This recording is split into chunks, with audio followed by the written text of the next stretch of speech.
진짜 전문가들의 수익률 배틀 프로그램 주식 빅리그 시작합니다. 안녕하세요. 고은별입니다.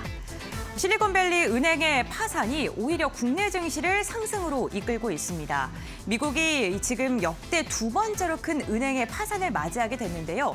이로 인해 금융 경색에 대한 우려가 나오면서 연준이 3월 22일 진행될 FOMC 회의에서 베이비 스텝을 넘어서 금리를 동결할 것이다라는 전망까지 나오는 영향인데요. 골드만삭스에서 리포트가 발간이 됐습니다. 유가증권 시장 현재 구간 상승으로 지금 돌아선 모습이고 코스닥 같은 경우에는 0.3%가량 밀리고 있습니다만 장초의 낙폭은 다소 만회한 모습인데요. 조금 더 자세한 상황 확인해 보겠습니다. 유가증권 시장 오늘 흐름 함께 체크해 보시죠. 먼저 유가증권 시장입니다. 오늘 개장 직후에 2,400선 넘어서면서 출발을 알렸습니다. 반발 매수세가 유입이 되면서 상승 출발을 알렸었는데 빠르게 주가의 상승력을 반납하면서 오늘 장중에 2,370선이 무너지는 움직임까지 포착이 됐었습니다. 그런데 중국 시장이 개장을 하고 나서요. 중국 시장의 발빠른 강세 그리고 미국 선물 시장의 상승세와 함께 골드만삭스의 리포트까지 나오면서 시장은 반등을 하는 데 성공을 했습니다. 현재 구간 0.39%가량 오름세가 집계가 되면서 2,400선 위로 올라서는 모습이 연출되고 있습니다. 다음은 코스닥 오늘 흐름도 함께 확인해 보겠습니다. 코스닥 같은 경우에는 현재 구간 0.3%가량 밀리고 있습니다만 장중에 770선이 위협받는 모습까지도 연출이 됐었는데요. 낙폭은 많이 만회됐습니다. 785선에서 거래가 이뤄지고 있습니다. 조금 더 자세한 수급 상황도 함께 만나보시죠. 먼저 유가증권 시장입니다. 오늘 기관이 개장 직후부터 강력하게 담아냈습니다. 현재 구간에도 2,500억 원이 넘는 물량을 소화하고 있는데 기관계 전반적으로 매수 심리가 좋고요. 기타 법인만 현재 구간 매도하고 있는 모습입니다. 외국인 같은 경우엔 장초에는 매수를 했다가 현재 구간 매도로 돌아서긴 했는데 그렇게 매도의 폭이 크지는 않습니다. 방향성을 아직 잡지 못하고 있는 외국인입니다. 다음은 코스닥 매매 동향도 함께 확인해 보시죠. 코스닥 같은 경우엔 개인과 외국인의 쌍끌이 매수세가 유입이 되고 있습니다. 외국인 IT 업종을 중심으로 해서 담아내고 있는 모습이 연출되고 있고요. 기관 같은 경우에는 500억 원의 물량을 출회하고 있는데 오늘까지 무려 14거래일 연속 코스닥에서 비중을 축소하고 있습니다. 이 시각 특징도 함께 확인해 보겠습니다. 안전자산에 대한 선호 심리가 실리콘밸리 은행의 파산으로 인해서 더욱더 커지고 있습니다. 이로 인해 글로벌 시장에서 금 가격이 상승을 했고요. 이에 대한 수혜가 기대되는 엘컴텍이 오늘 두 자릿대 강세 흐름이 포착이 됐습니다. 개장 직후부터 꾸준하게 오름세가 집계가 되면서 1,418원 선까지 터치를 했는데요. 현재 구간에는 1,287원 선에서 거래가 되고 있습니다. 엘컴텍 같은 경우에는 금 매장 광고에 탐사권을 보유하고 있는 기업입니다. 다음으로는 오늘장 상한가를 터치한 종목입니다. 신성 델타테크 함께 살펴보시죠. 신성 델타테크 같은 경우 오늘 지지부진한 움직임을 이어가다가 12시가 지나고 나서 강력한 변동성 완화 장치가 걸렸습니다. 현대자동차 그룹의 스타트업 기업과 함께 로봇과 관련된 협력을 한다라는 소식이 들려오면서 이로 인해 두 자릿대 강세가 나왔고요. 장중에는 가격 제한폭까지 오르는 모습이 연출되기도 했습니다. 현대차가 로봇 시장에 진출을 하겠다라는 이야기가 들리면서 관련 수혜주들 찾기가 분주한데요. 오늘의 주인공은 신성 델타테크였습니다. 다음으로는 2차 전지 관련주들도 함께 확인해 보겠습니다. 선별적인 움직임이 나오고 있는 2차 전지 관련주들입니다. 유럽연합의 핵심 원자재법 초안 발표가 14일로 다가온 가운데 2차 전지 관련주들의 순환매가 눈에 띄고 있는데요. 특히나 이제 미국의 IRA 법안처럼 어떻게 법안이 나올지를 보고 우리에게 이득이 될지 손해가 될지 좀 판단해야 된다라는 전문가들의 의견이 나오고 있습니다. 에코프로 같은 경우에는 오늘 17%의 급등세가 나오고 있습니다. 전거래일만 하더라도 5%가량 밀렸는데 두 자릿대 강세가 나오면서 무려 36만 원 선 하루 만에 돌파하는 움직임 나오고 있고요. 에코프로 BM 역시나 5%대 오름세 나오면서 에코프로 그룹주들 전반적으로 탄력이 좋습니다. EM플러스 같은 경우에는 국내 최대 배터리 전시회 인터배터리가 15일부터 코엑스에서 진행되고 있는데요. 관련 기술력을 좀 선보일 것이다라는 기대감이 나오면서 15%대의 오름세가 나오고 있습니다. LG 에너지솔루션도 1%대 강세 나오면서 현재 구간 56만 원 선 지나고 있다는 점 참고해 보시면 좋을 것 같습니다. 미국의 선물 시장과 중국의 증시 강세 그리고 어쨌든 오늘 국내 증시 같은 경우는 변동성이 이번 주 내내 있을 것이라는 전망이 나오고 있습니다. 무엇보다 종목 선별을 조금 더 잘해야 되는 이번 한 주가 되지 않을까 싶은데요. 오늘도 주식 빅리그를 통해서 그런 현명한 전략 알아보시기 바랍니다. 먼저 리그 핫 이슈부터 이어가 보겠습니다. 시장에 될 만한 두 가지 이슈 먼저 만나보겠습니다.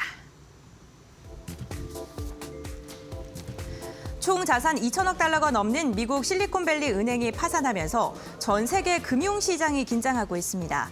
미국 역사상 두 번째 규모의 금융기관 파산에 블랙 먼데이가 될 수도 있다는 우려가 확산하고 있는 것인데요. 특히 우리나라도 SVB 파산에 노출돼 있는 상황입니다. 블룸버그는 창업자들이 이번 사태가 전 세계 스타트업을 전멸할 수 있다라고 경고한다고 전했는데요. 앞으로 방향성은 어떻게 흘러갈까요? 이야기 나눠보겠습니다.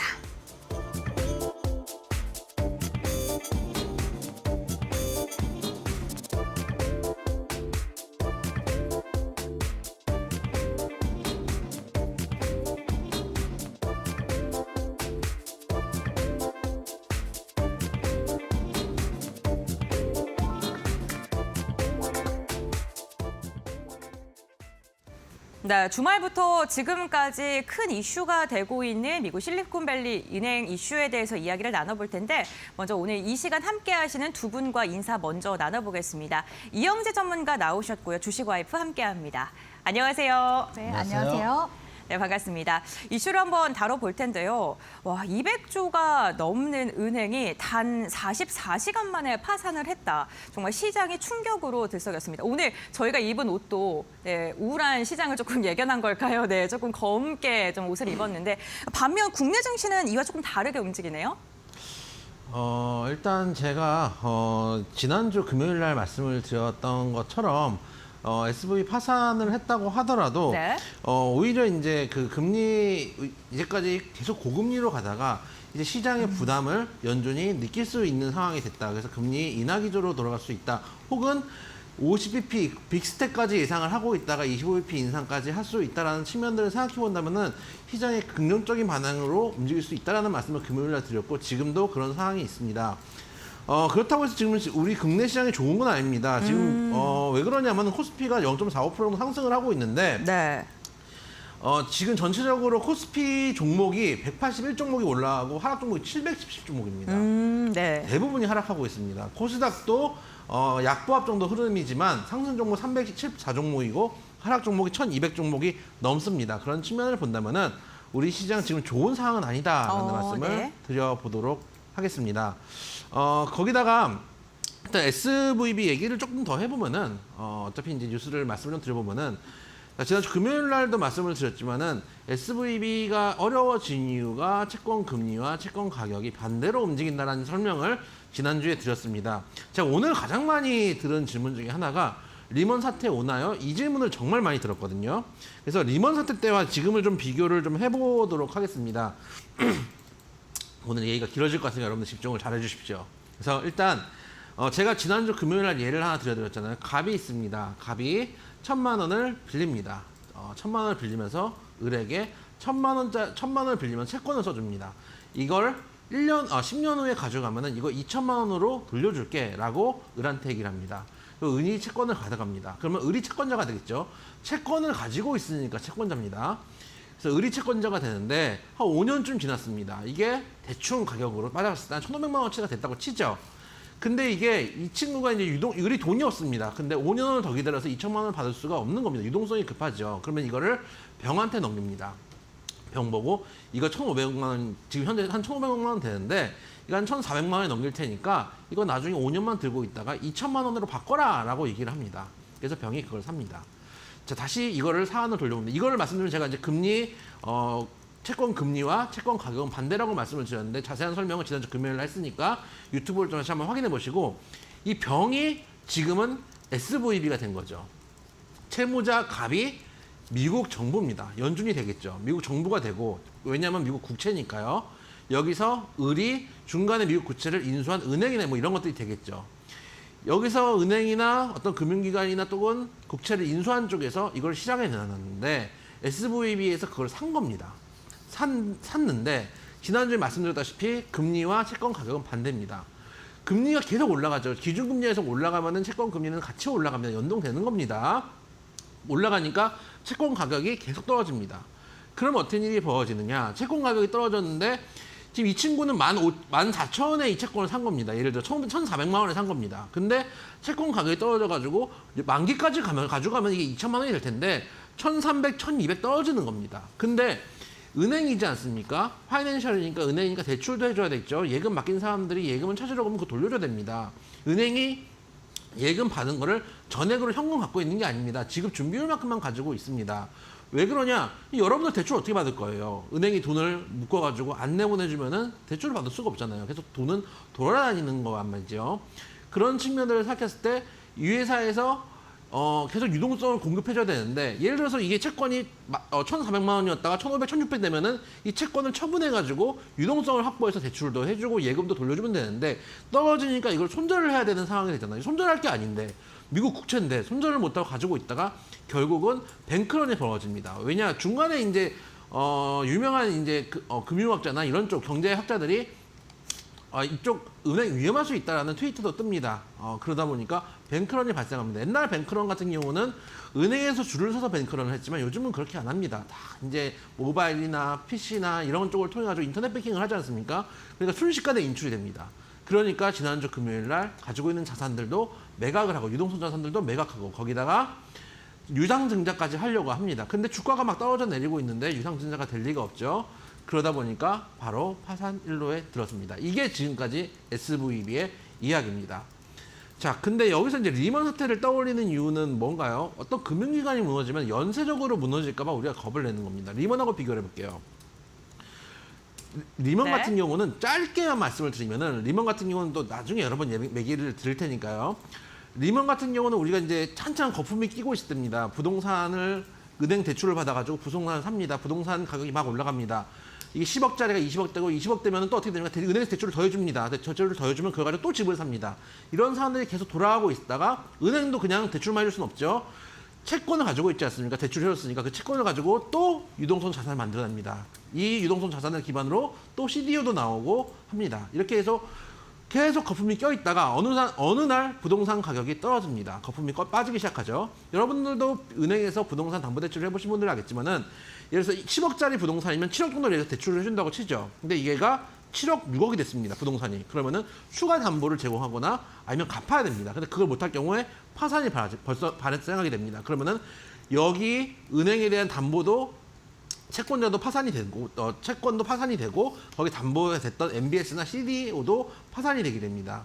즉 리먼 사태의 핵심은 뭐였냐면은 거품으로 인해서 부실 채권을 갖고 있던 회사들이 터진 거고 지금 SVB 사건 같은 경우는 미국 국채를 갖고 있었는데 이게 단기 급락을 하다 보니까 부실 채권의 문제가 아니라 유동성의 문제 때문에 파산이 되게 된 거에 양쪽이 전반적으로 다른 상황이다라고 말씀을 드릴 수 있습니다. 그러면 다른 거니까 이제 우리 시장 괜찮은가요? 라고 생각할 수도 있습니다. 그거는 두고 봐야 됩니다. 제가 지난주 금요일에 말씀드렸다시피 이게 금리 인하로 연준의 스탠스가 바뀌고 여기서 오히려 기회가 될 수도 있습니다. 너무 미국의 많은 지방은행들이 소위 우리도 이제 IMF 때 그런 일을 겪었는데 금융기관이 통폐합이 되면서 이게 하나로 뭉쳐가지고 재정 건전성을 담보하는 경우들이 발생을 하잖아요. 우리나라도 IMF 때 그거를 한번 겪었듯이 미국도 그런 과정들을 거쳐 나가면서 금융기관이 다시 재편이 되고 다시 연준은 금리 인상 속도를 줄이면서 증시의 호재성 뉴스들이 나올 수도 있고 거기다가 가장 좋은 건 우크라이나 전쟁이 끝나야 되겠죠. 여기까지 끝나면서 원자재 가격도 떨어지면서 증시가 호황으로 갈 수도 있습니다.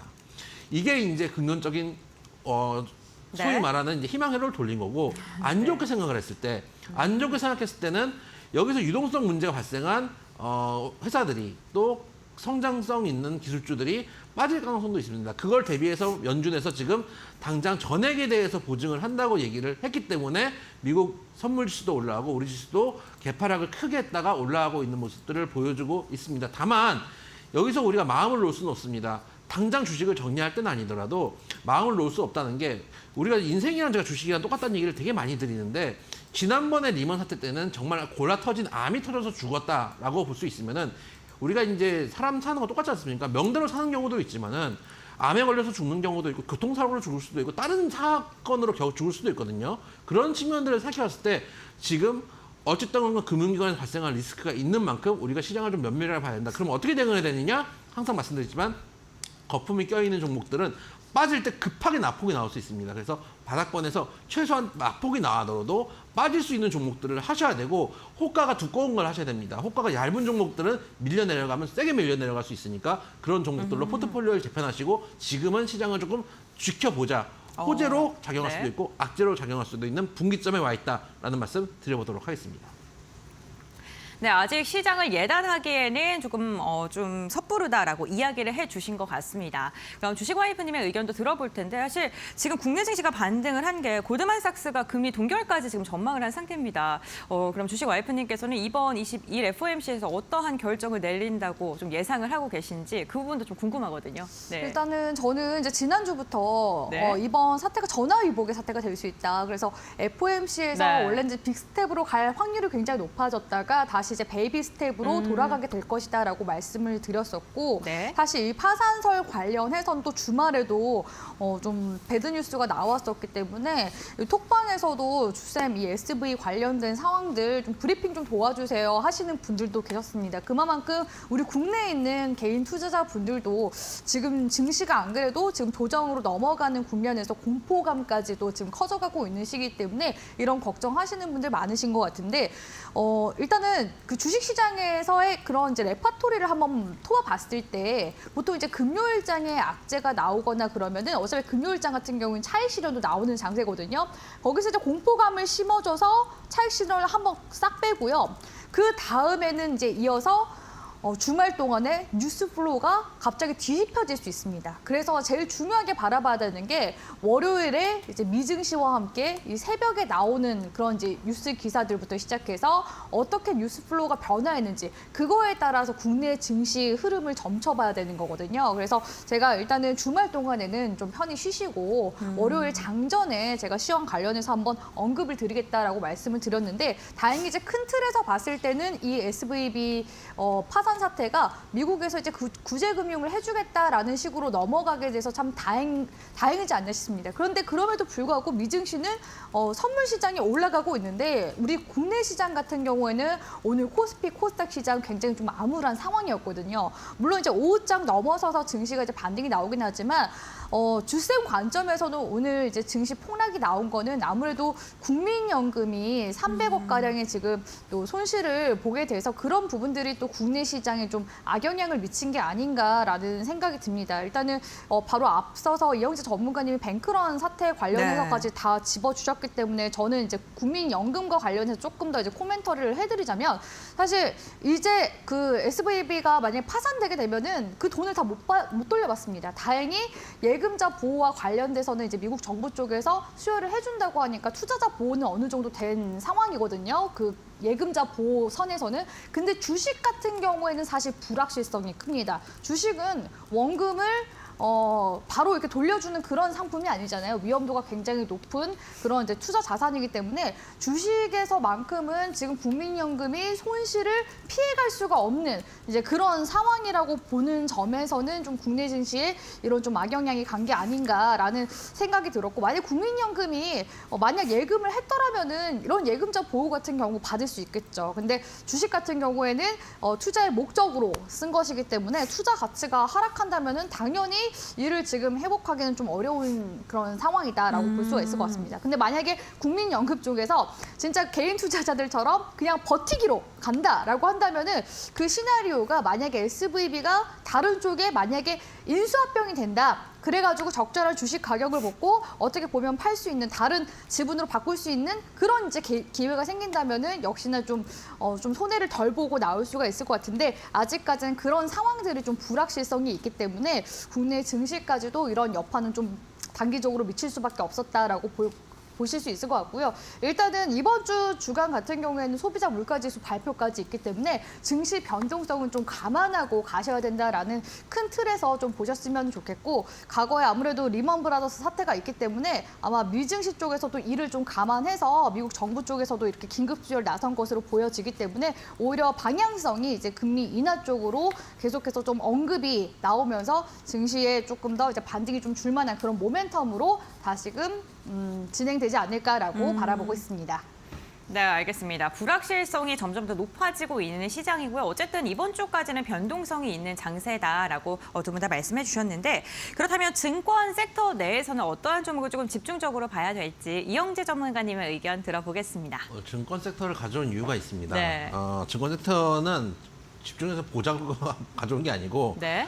주의하자고 가져온 겁니다. 피해야 된다. 왜 그러냐면은 사실 저는 당분간 만약에 이제 아까 말씀드렸다시피 지금 이제 리스크가 있는데 이게 호재가 될 수도 있고 악재가 될 수도 있습니다. 지난번 암으로 죽었지만 이번 교통사고로 죽을 수도 있고, 혹은 지난번에 말씀드렸다시피 금요일에 말씀드린 것처럼 이것 때문에 오히려 금리 인하를 하거나 혹은 금리 인상 속도를 늦추면서 증시에 호재가 될 수도 있습니다. 그런 측면에서 지금 분기점에 있다라는 말씀을 드립니다. 왜 그러냐면은 지금 괜찮다는데 리먼 때도 그랬었어요. 계속 전날까지 괜찮다 그랬어요. 그렇기 때문에 어느 순간 어떤 일이 벌어질지는 우리가 감안하면서 매매를 해야 되기 때문에 호가 좀 두꺼운 거 이렇게 말씀을 드리는데, 국내 이제 경기는 사실 안 좋게 봅니다. 저는 왜 그러냐면은 너무 많은 일들이 있어요. 부동산 PF부터 가계부채 문제부터 물가는 올라가고 있죠. 거기다가 반도체에 대한 지금 미국의 압박도 있죠. 너무 많은 일들이 있는데, 지금 오늘은 부동산 PF를 조금 말씀을 드려볼까 합니다. 부동산 PF가 뭐냐면은,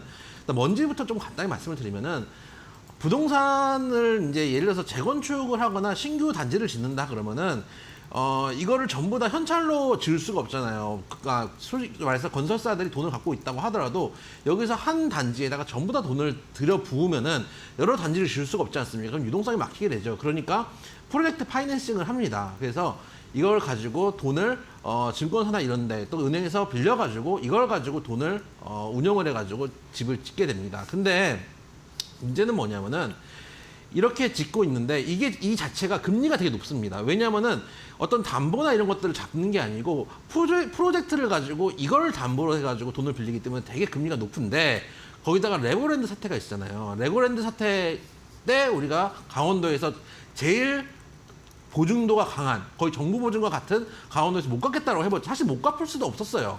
보증을 해놨기 때문에 만약에 못 갚는다고 뒤집어지면은 이제 채권자들이 들어가는 거죠. 강원도청 압류하고 이렇게 할 텐데 못 갚을 수가 없는 거를 못 갚는다고 하니까 시장에서 놀라는 거죠. 그러면은 놀라면 어떻게 됩니까? PF 리스크가 높아진다는 얘기잖아요. PF 리스크가 높아진다는 건 금리가 올라간다는 얘기입니다. 그러면은 PF에 대한 리스크가 높아지고 금리가 올라가니까 지금 어떤 사태가 벌어지냐면은 지금 뉴스가 나오는 것도 지금 건물을 다 지어놓고서 돈을 더 납입하지 않으면, 추가 납입하지 않으면 조합원들한테 지금 분양 못한다. 일반 분양만 지금 입주하고 피 안 준다. 지금 이런 상황들이 벌어지는 것도 이것과 같습니다. 금융 비용이 늘어나니까 건설사도 처음에 예상했던 것보다 더 많은 비용이 들어가고, 그렇기 때문에 지금 키를 안 주고 있는 상황까지 벌어지고 있거든요. 그러다 보니까 이 부동산 PF 자체가 고리가 약해지고, 만약에 이게 분양이 추가적으로 안 되거나 할 경우에 부동산 PF를 너무 많이 가지고 있는 금융회사들은 문제가 될 가능성도 있기 때문에 그런 측면에서 말씀을 드려보려고 가지고 나왔고, 가장 PF 매입 확약을 많이 한 증권사는 삼성증권입니다. 현재 2조 3,332억 정도를 확약한 걸로 나와 있는 상황이고요. 두 번째로 말씀드릴 회사는 메리츠증권입니다. 그 차트도 한 번씩 보여드리면서 말씀을 좀 드릴게요. 삼성증권도 말씀을 좀 드리면은 차트상으로만 봤을 때는 나쁘진 않습니다. 화면 한번 보시면은 지금 바닥권에서 좀 다지고 있는 상황이기 때문에 차트상으로 만약 문제가 벌어지지 않는다면 박스권 매매 정도는 해볼 수 있는 종목입니다. 그러면 이 종목은 그러면 못 삽니까? 최소한 비중은 너무 많이 싫지 말자라는 말씀을 좀 드리고 싶고요. 그 다음엔 메리츠증권입니다. 메리츠증권 같은 경우는 부동산 PF 매입 확약이 1조 9,096억 정도, 한 2조 원 정도 되는데, 매일친구 같은 경우는 최근에 주주 친화적 정책 때문에 너무 많이 올라오기도 했고 정고점 인근에 있는 종목이기도 합니다. 만약 가지고 계신 분들은 지금부터 오히려 차익 실현을 해나가야 되는 부분이다라는 말씀을 좀 드려보도록 하고요. 다음에 한국투자증권인데 한국투자증권이 아니라 한국금융지주를 말씀을 드려보도록 하겠습니다. 한국금융지주에 속해 있으니까요. 한국금융지주 같은 경우는 한 120에서 지지받고 한 번 정도 올라갈 수 있는 구간이 있긴 하지만 역시 마찬가지 만약에 가지고 계신 분들이나 관심 있는 분들도 너무 많은 고비중은 싫지 말자라는 말씀을 드려보도록 하겠습니다. 네, 알겠습니다. 저희 증권주들에 대해서도 이야기를 나눠봤는데요. 저희 전문가님께서 이야기를 하시는 동안 지금 유튜브에 채팅창이 너무 활발한데요. 문희준이에요? 궁예예요? 뭐예요? 컨셉이? 왜 문희준 이거 모르세요? 네. 시라소니 모르세요? 시라소니? 시라손이요? 시라손입니다, 여러분. 네. 시라손이 저는 내지는 네. 오늘 저기 우리 임메링커님 네. 메텔이라고 그러니까 네. 메텔과 철이 네. 이 정도 컨셉으로 생각해 주시면 되겠습니다. 네, 알겠습니다. 저는 사실 궁예 쪽에 힘을 좀 줬거든요. 네, 증시 앞을 내다보는 노란톡 들어가면 궁예처럼 조금 예측 좀 해줍니까? 그럼요. 여러분들 노란톡 들어오시면은 네. 지금 시장 상황이나 또 궁금하신 것도 많으실 네. 거예요. 또 더 걱정되거나 두려운 것들도 많으실 텐데 궁예처럼 여러분들 앞에 이런 사태 일어날 거다라는 거 금요일날 말씀드렸고 금요일날 말씀드렸습니다. 오히려 이게 전화위복이 돼서 미국 기준금리 인상 속도를 늦추면 시장의 호재로 반영될 수 있다라는 말씀을 드렸습니다. 주말 내내 걱정했었던 분들도 계셨겠지만 오히려 증시는 강한 상승을 보여주고 있다라는 것들 금요일 날 이미 말씀드린 부분들입니다. 앞으로의 우리는 중요한 건 지나간 일이 아닙니다. 앞으로 어떤 일이 벌어질 건지가 중요한데 그런 것들 궁금하신 분들 밑에 있는 QR코드 찍고 들어오시면 되겠고 QR코드가 있으신 분들은 문자 샵 3772번으로 고수라고 문자 보내주시면 되겠다라는 말씀 드려보도록 하겠습니다. 네, 알겠습니다. 샵 3772번으로 고수 두 글자 보내주시면요. 이영재 전문가님과 함께할 수 있으니까요. 이 부분 참고해보시면 좋겠습니다. 첫 번째 이슈 이렇게 마무리하도록 하고요. 이어서 두 번째 이슈 확인해 보시죠. SM이 오늘 하루 종일 깊은 낙폭을 이어가고 있습니다. 하이브가 SM 인수 절차를 중단하기로 하면서 그간 주가를 끌어올린 경영권 분쟁 이슈가 소멸된 데에 따른 것으로 보이는데요. 하이브는 SM 인수 절차를 중단하겠다고 밝혔고 카카오는 하이브와 협의에 따라 오는 26일까지 공개 매수를 통해 주당 15만 원의 SM의 지분 최대 35%를 확보하겠다는 계획입니다. 반면 카카오와 하이브는 오늘 상승하고 있는데요. 앞으로 새 종목의 방향성 이야기 나눠보겠습니다.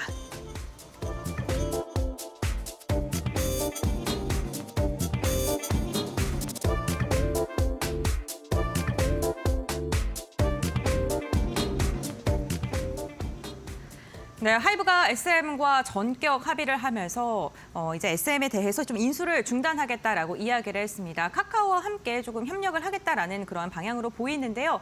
앞으로의 조금 행방은 어떻게 될지 주식 와이프님의 의견 들어보겠습니다. 네, 일단은 SM 같은 대장 엔터주가 흔들리니까 전반적으로 뭐 JYP나 그 외에 이제 중소 엔터 종목들도 주가가 이제 하락하는 모습이 나와주고 있는데요. 일단은 불꽃놀이는 다 이제 끝났다고 보시는 게 좋을 것 같습니다. 이제 SM의 항방과 더불어 이제 카카오의 항방을 같이 함께 좀 보는 게 중요할 것 같거든요. 저는 이제 SM 처음에 관련 이슈가 나왔을 때 하이브가 먼저 이제 공개 매수 선언하기도 했었고 지분 인수 관련돼서도 가장 먼저 좀 이슈가 떴었기 때문에 만약에 이제 SM과 하이브가 같이 함께 협업을 하게 된다면은 그리고 또 이렇게 인수합병하게 된다면은 충분히 시너지를 낼 것이다라고 봤었는데 바로 이제 그 다음에 연이어서 나왔었던 게 이제 카카오가 인수 전에 발을 이제 들이게 되면서 이제 관련 이제 경영권 인수설까지 불거지게 되면서 2월달 내내 SM 관련 종목들 주가 움직임 굉장히 강하게 나왔습니다.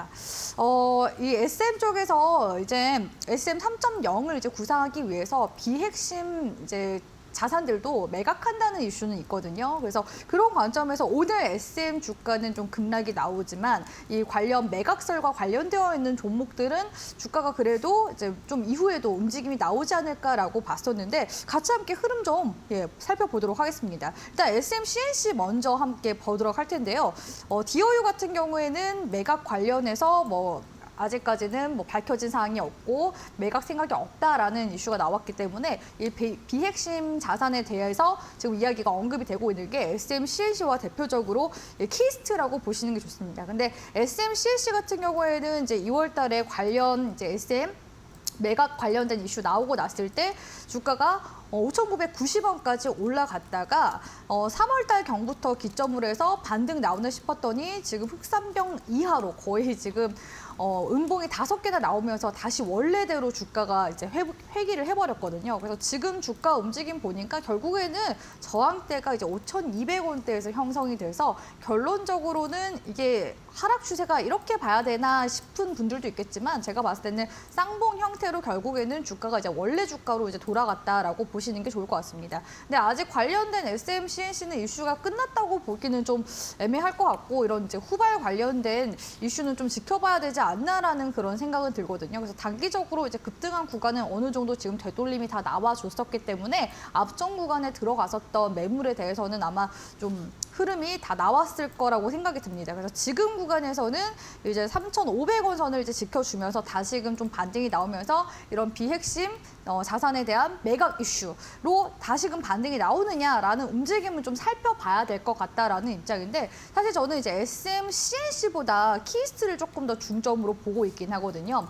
키스트 같은 경우에는 SM 스튜디오즈가 최대 주주로 있는 이제 기업이기도 하고 사실 이제 실적적인 부분에서도 흑자 전환이 한번 됐다가 다시 좀 영업이익이 떨어지는 측면이 있거든요. 그래서 키스트는 분명히 이제 매물로 나올 가능성이 좀 높다고 보고 있기 때문에 관련 이슈는 계속 좀 눈여겨보는 게 좋겠다라고 생각이 들었고 키스트는 이제 기술적으로 봤을 때도 사실 이제 저항을 좀 주고서 조정을 주는 구간이었거든요. 그래서 주봉상 흐름 봤을 때 120주선 구간대에서 저항을 받고 지금 20주선 구간대까지 지금 주가가 밀린 상황인데 여기서 이제 다시 재차 반등 준다면 이 관련 매각 이슈로 인해서 오히려 전고점 돌파하면서 한번 세게 시세를 내준 후에 흐름이 끝나지 않을까라고 보고 있습니다. 그래서 이 SM 관련 주가 이제 보실 때 사실 이제 SM은 주가상으로는 이미 이제 다 끝났다고 이제 보시는 게 좋을 것 같고 관련 이제 종목군들 중에서는 이런 매각설이 있는 종목들 계속 후발로 좀 보시는 게 좋겠다라고 말씀을 드리면서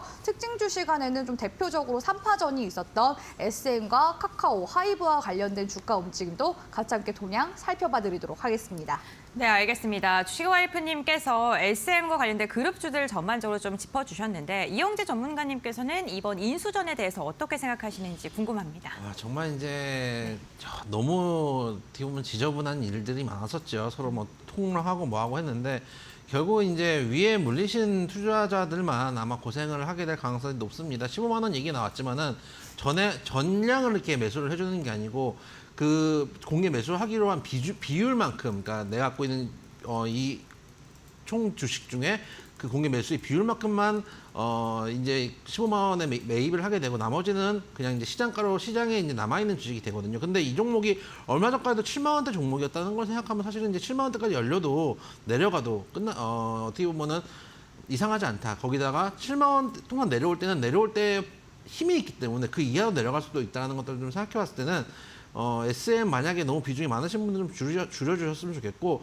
그중에서 아직 못 올라온 콘텐츠주들 많다고 생각됩니다. 콘텐츠주도 저 좋아한다 말씀드렸고 여러 번 추천드렸는데 그런 종목들 이제 매기가 좀 돌면서 순환매도 나올 수 있으니까 안 올라간 콘텐츠주들 조금 살펴봤으면 좋겠다는 말씀도 드려보도록 하겠습니다. 네, 알겠습니다. 그럼 이어서 주식 와이프님으로부터 이 3파전을 벌였던 새 기업들의 앞으로의 주가 방향성 한번 짚어보겠습니다. 어떤 것부터 볼까요? 일단 먼저 저는 SM부터 한번 네. 주가 움직임 먼저 살펴봐 드리도록 할 텐데요.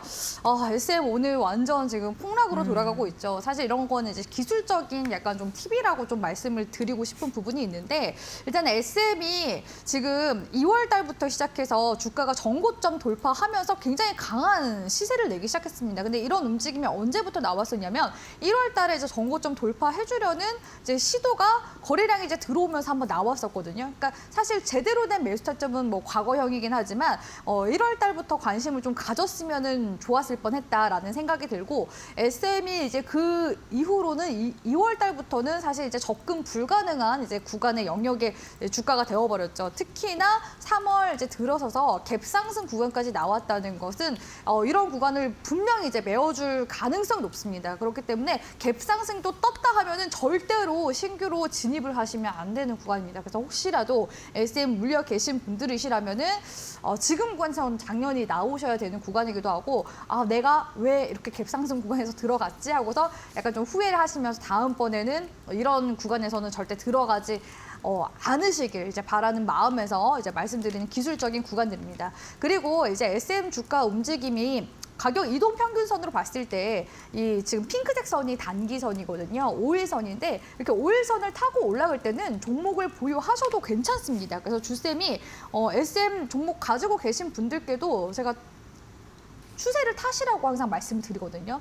단기 이평선 위에 있을 때는 보유하면서 가셔도 괜찮습니다. 하지만 이 이평선 같은 경우에는 이 이격을 다시 메우려고 하는 그런 성질을 가지고 있기 때문에 최근에 갭 상승하고 나서 이격이 어느 정도 지금 발생한 상황이었거든요. 13만 원에서 14만 5천 원 구간. 그러니까 이 구간대를 깬다 하면은 결국에는 주가가 하방으로 갈 수 있는 그런 이제 영역의 구간이었습니다. 그래서 주가는 올라갈 때 제가 항상 분할로 매도하면서 가라고 말씀을 드리거든요. 왜냐면은 사실 머리를 진짜 알 수 있는 거는 신의 영역이라고 보시면 되겠습니다. 그래서 진짜 제대로 된 마지막 불꽃은 결국에는 SM은 16만 원 선이었던 것 같고요. 오늘같이 폭락이 나올 때는 만약에 최근에 들어가셔서 수익이었다 손실 전환이 되시더라도 무조건 이 구간에서는 이제 나오셔야 되는 그런 이제 구간이더라라고 보시면 되겠습니다. 그래서 SM의 이런 경영권 분쟁까지 해서 주가가 굉장히 좀 높은 상승률을 보여줬었기 때문에 다시금 이전의 주가로 회귀하려는 움직임이 나올 가능성이 높거든요. 거기에다가 21선 구간대를 지금 이탈하는 장대 음봉 움직임이 나와주고 있기 때문에 특히나 주의가 필요하다라고 보실 수가 있겠습니다. 그래서 그런 관점에서 SM은 이제는 좀 정리를 하시는 게 좋지 않을까라고 생각이 들고요. 만약에 나는 지금 구간에서 전량 매도하기는 좀 그런데 하시더라도 비중을 좀 축소해 놓으셨다가 11만 원 이탈하면은 정말로 다 끊어내시고 나중에 이후에 주가가 다시 원래 주가로 좀 돌아가게 되면은 그때 한번 재공략 하시는 쪽으로 들어가시는 게 좋을 것 같다라고 생각이 듭니다. 그래서 SM은 이제 기술적으로 봤을 때도 그렇고요. 지금 이슈적으로도 일단은 나올 만한 이슈는 다 지금 나와 있는 상황이기 때문에 매도 관점으로 보시는 게 좋다라고 말씀을 드리고 싶고요. 그 다음은 이제 카카오입니다. 카카오 같은 경우에는 지금 카카오 엔터와 카카오 이 두 기업이 나란히 이제 공개 매수를 하겠다라고 밝히게 됐는데요. 카카오는 원래는 카카오 엔터테인먼트에서 2019년도부터 상장 준비를 했었는데 사실 카카오가 2020년도 이제 21년도 기점으로 해서 자회사들이 또 상장이 또 많이 되기도 했었고요. 그때 당시에는 엔터주들이 지금처럼 좀 화랑기는 아니었기 때문에 그 상장이 좀 뒤로 미뤄졌습니다. 그래서 이번에 SM을 인수하게 되면서 카카오 엔터가 결국에는 이제 다시 한 번 더 연내 상장할 수 있는 그런 이제 준비가 될 것 같고 그렇게 된다면은 카카오가 과거에도 자회사 상장으로 인해서 주가가 상승세가 나왔던 만큼 카카오 주가에도 긍정적인 영향을 미칠 가능성이 높다고 생각합니다. 오늘 사실 모든 증시의 종목군들이 한 2,200여 종목가량 빠지고 있을 때 카카오는 장 초반에 강세 움직임이 나오기도 했었거든요.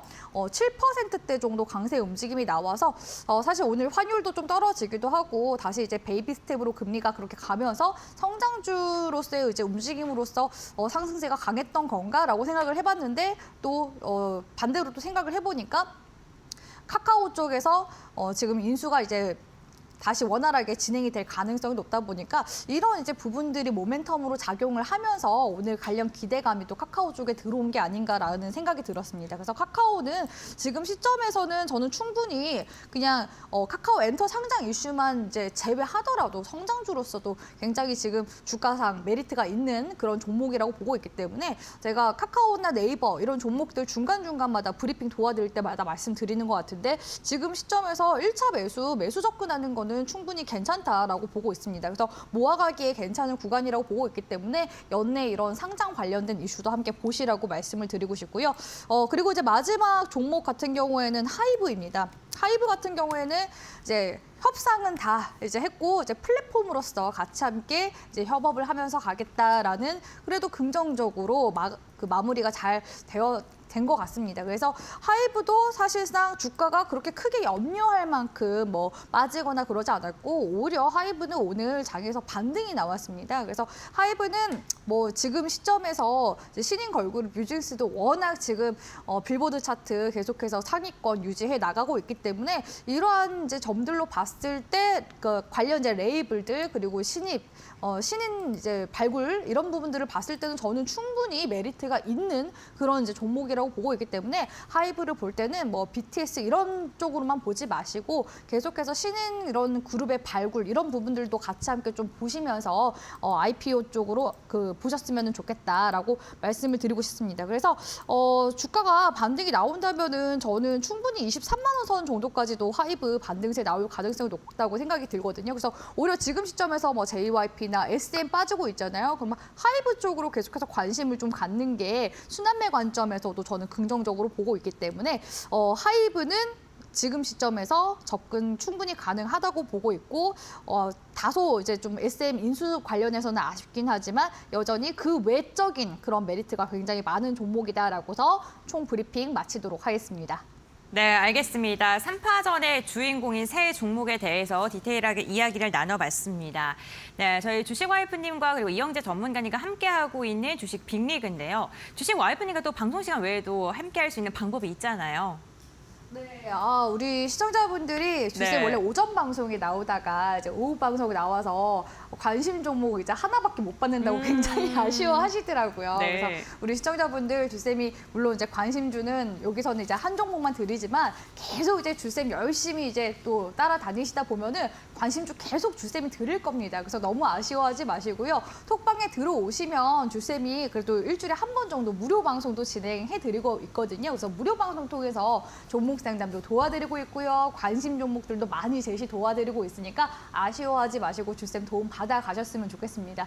QR코드나 문자 3772번으로 해서 보내주시면은 주쌤 톡방으로 넘어올 수 있는 링크 보내드리고 있거든요. 그리고 톡방에서 관련된 시장과 관련된 시황이라든지 특강들 이런 거 계속 공부하시라고 올려드리고 있으니까요. 100% 무료로 많은 도움 받아가셨으면 좋겠습니다.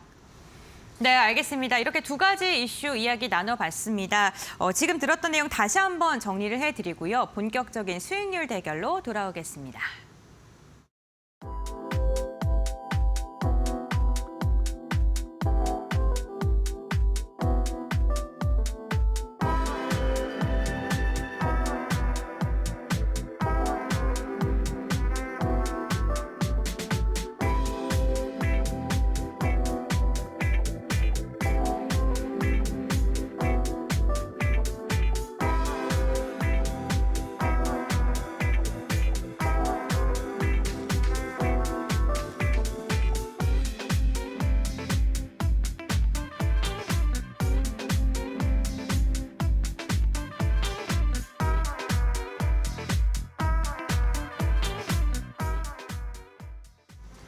네, 이제는 리그 쟁탈전 시간입니다. 오늘 두 분의 전문가님과 함께 시장에서 관심을 주면 좋을 종목들에 대해서 또 쟁탈전을 벌여볼 텐데요.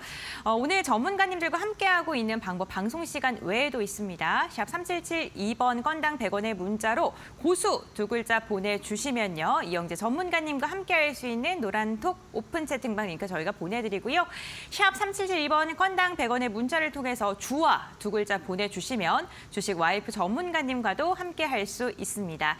방송 시간 외에도 함께할 수 있는 방법 알려드렸으니까요. 참고해보시면 좋을 것 같고요. 저희가 1시간 동안 다양한 종목 이야기 나눠드리고 있죠. 투자 판단의 참고 자료입니다. 투자에 대한 선택 시청자에게 있다는 점, 신중한 투자해 주셔야 된다는 점 당부의 말씀 전해드리겠습니다. 그럼 리그 쟁탈전 본격적으로 시작을 해보겠습니다.